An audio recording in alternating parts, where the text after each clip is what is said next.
ابو امامہ الباہلی سے روایت ہے کہ نبی کریم صلی اللہ علیہ وسلم نے فرمایا، کیا میں تمہیں شب و روز اللہ کے مسلسل ذکر کرنے سے افضل ذکر نہ بتاؤں؟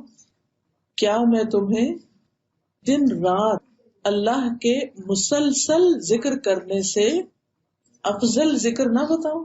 یعنی ایسا ذکر جو اس سے بھی بڑھ کر ہو کہ جو شخص دن اور رات ذکر کرتا ہی چلا جا رہا ہے. یعنی دو لوگ ہیں، ایک وہ جو دن رات ذکر کر رہا ہے اور ایک وہ جو یہ ذکر کر رہا ہے، اس کو پڑھ رہا ہے. اس تسبیح کا پڑھنا اس سے بھی افضل ہے. تو یہ کارڈ آپ کو جو دیا گیا ہے، اس کو آپ لے جا کر یا تو اپنے فریج پہ لگا دیجئے یا اپنے بیڈ روم میں سائڈ ٹیبل کے ساتھ کہیں لگا دیجئے. کوئی بھی ایسی جگہ اس کا انتخاب کیجئے کہ جہاں لازماً آپ کی نظر اس پہ پڑے. اس سے فائدہ یہ ہوگا کہ پھر آپ اس کو پڑھنا نہیں بھولیں گے. اور اگر آپ یہ پڑھ لیں گے تو انشاءاللہ اگر باقی اوقات میں آپ کسی مصروفیت کی وجہ سے اللہ سبحانہ و تعالیٰ کا ذکر نہ بھی کر سکے تو انشاءاللہ یہ کمی پوری کر دے گی. ٹھیک ہے، تو بہت ہی کام کی فائدے کی چیز ہے. اور ویسے بھی ہم سب جانتے ہیں کہ اللہ کا ذکر دلوں کے اطمینان کا باعث ہو. تو ہم سب مل کے اس کو پڑھتے ہیں. میں آپ کو کہلواتی ہوں، ایک دفعہ آپ اس کو پڑھ لیجئے تاکہ اسپیلنگ وغیرہ ٹھیک ہو جائے. الحمد للہ عدد ما خلق، الحمد للہ عدد ما خلق، الحمد للہ ملء ما خلق، الحمد للہ ملء ما خلق، الحمد للہ عدد ما فی السماوات وما فی الارض، الحمد للہ عدد ما فی السماوات وما فی الارض، الحمد للہ عدد ما احصى کتابہ، الحمد للہ عدد ما احصى کتابہ، والحمد للہ علی ما احصى کتابہ، والحمد للہ علی ما احصى کتابہ، والحمد للہ عدد کل شیء، والحمد للہ عدد کل شیء، والحمد للہ ملء کل شیء. والحمد للہ ملء کل شیء. اس کا ترجمہ ہے، میں اللہ کی تعریف کرتا ہوں اس کی مخلوق کی گنتی کے برابر.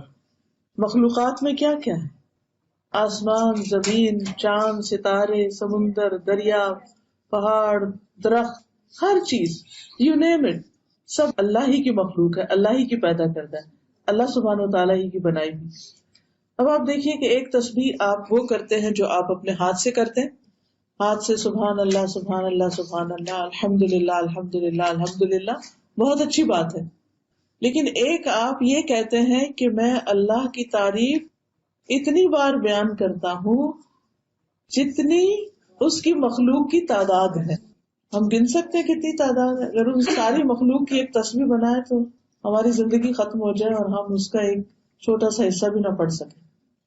پھر ہے الحمد للہ ملء ما خلق، میں اللہ کی تعریف کرتا ہوں جس سے اللہ کی مخلوقات بھر جائیں. یعنی زمین و آسمان کے درمیان جو فضا ہے ساری کی ساری بھر جائے، اتنی زیادہ تعریف کرتا ہوں میں اللہ کی.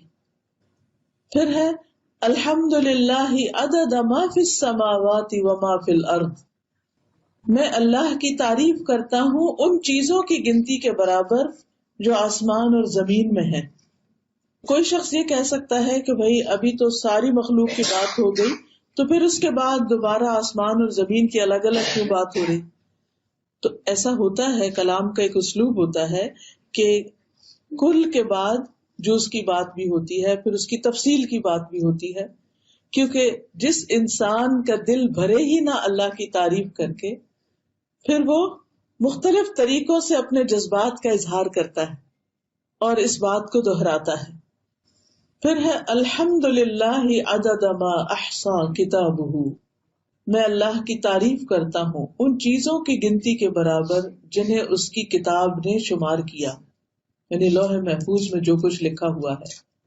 والحمد للہ علی ما احصى کتابہ، اور میں اللہ کی تعریف کرتا ہوں اس پر جو اس کی کتاب نے شمار کیا، یعنی اس کی کتاب نے کیا کچھ نہیں لکھ چھوڑا.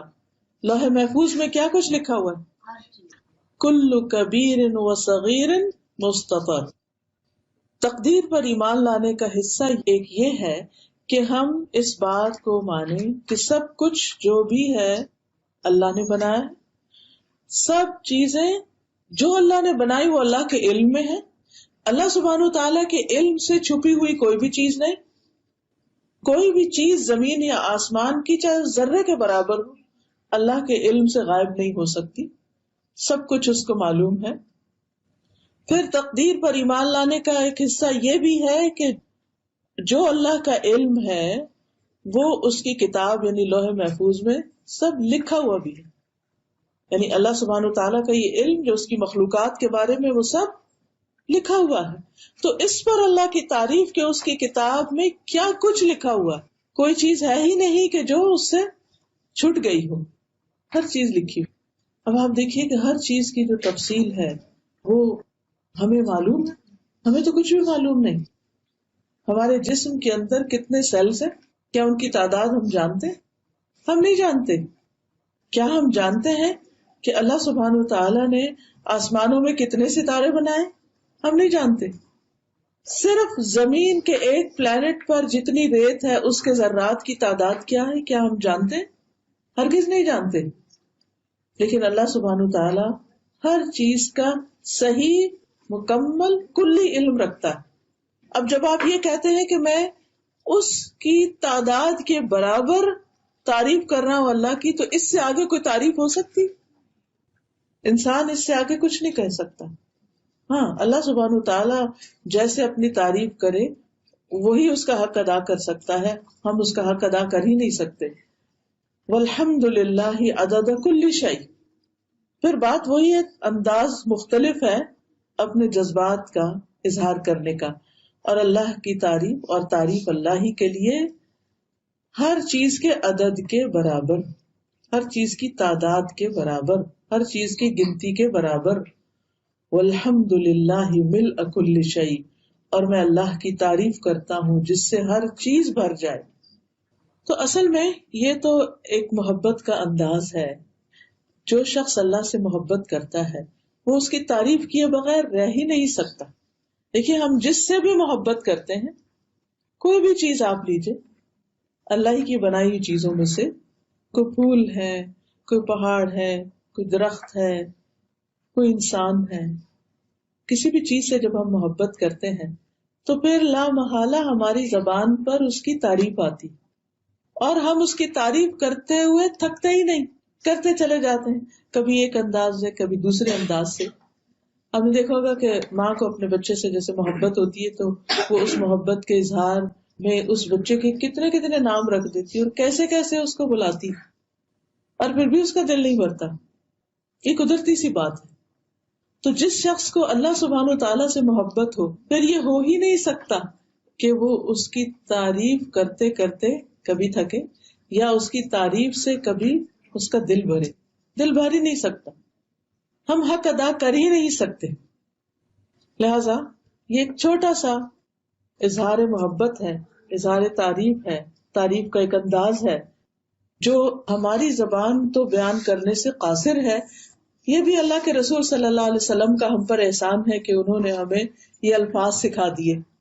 اب ہمارا کام بس اتنا ہی ہے کہ ہم ان کو پڑھ تو لیں، اور سمجھ کے پڑھیں گے تو اور زیادہ اجر و ثواب ہوگا. اور اگر ہر روز کم از کم ایک دفعہ اس کو پڑھ لیں، زیادہ دفعہ بھی دل چاہے تو زیادہ دفعہ پڑھ لیں، لیکن کم از کم ایک دفعہ پڑھ لیں، فائدہ آپ ہی کو ہوگا. دل آپ ہی کا سکون میں آئے گا اور دل آپ ہی کا خوش ہو جائے گا. تو اس میں بخل نہ کیجیے گا، اللہ سبحانہ وتعالیٰ کی تعریف میں بخل نہ کریں. اور پھر ہم جب لوگوں کی تعریف کرتے رہتے ہیں تو بعض اوقات اللہ کی تعریف بھول جاتے ہیں، پیچھے چلی جاتی. کبھی اس کی بات، کبھی اس کی بات، کبھی اس کی بات. ہماری باتیں عام طور پر کیا ہوتی، یا کسی کی غیبت ہوتی یا کسی کی تعریف ہوتی. اللہ کا ذکر کم ہی کرتے ہیں. تو اس کمی کوتاہی کا ازالہ اسی طرح ہو سکتا ہے کہ ہم کم از کم ایسی دعائیں پڑھتے رہیں. ٹھیک ہے، پھر اب ہم سمجھ کے اس کو دوبارہ پڑھتے ہیں. الحمد للہ عدد ما خلق، الحمد للہ ملء ما خلق الحمد للہ ملء ما خلق الحمد للہ عدد ما فی السماوات وما فی الارض الحمد للہ عدد ما فی السماوات وما فی الارض الحمد للہ عدد ما احصى کتابہ الحمد للہ عدد ما احصى کتابہ والحمد للہ علی ما احصى کتابہ والحمد للہ علی ما احصى کتابہ والحمد للہ عدد کل شیء والحمد للہ عدد کل شیء والحمد للہ ملء کل شیء. والحمد للہ ملء کل شیء. سب کے پاس ہے نا کارڈ؟ اگر نہیں تو ضرور لے لیجئے، بلکہ اپنے بچوں کو بھی سکھائیے، اپنے دوستوں کو، اپنے رشتہ داروں کو، سب کو خیر بانٹیے. اس کی وجہ یہ ہے کہ جب وہ بھی پڑھیں گے اس کو اور آگے سے آگے سکھائیں گے، بتائیں گے، تو جتنے لوگ بھی یہ کریں گے وہ اس کا سارا ثواب بھی آپ کو ملے گا. تو اپنے ثواب میں اضافہ کیجئے دوسروں کے ساتھ اس خیر کو بانٹ کر، اس کو شیئر کر کے.